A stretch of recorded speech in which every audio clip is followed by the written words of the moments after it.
equity versus equality. These are two terms that I'm sure you've heard a lot, especially recently.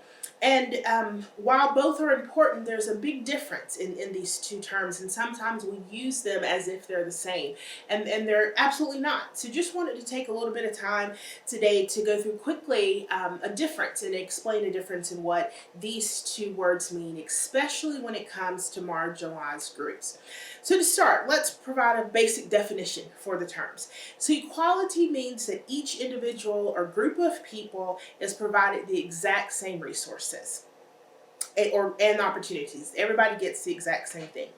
With equity, you recognize that each person's circumstance or each group's circumstance is different. And so they may need different opportunities, they may need different resources to reach the same outcomes as some of the other groups.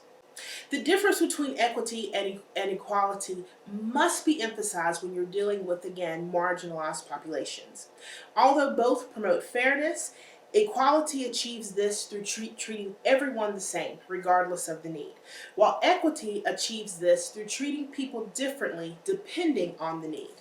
So let's give a quick example.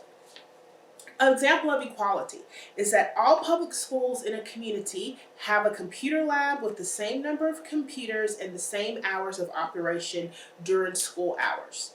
But example of equity is there are computer labs in lower income neighborhoods and they have more computers, more printers, and possibly even longer hours of operation, as some students might not have access to computers or internet in their home.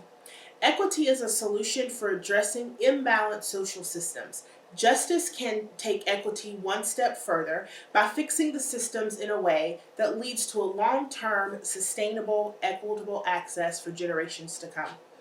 Another universal concern that can be addressed within this context is health.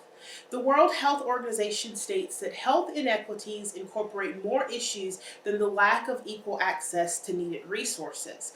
According to George Washington University School of Public Health, equity is a process and equality is an outcome of that process. So in order to reduce the massive gap of inequality, the underlying issues and individual needs of vulnerable populations must be efficiently addressed.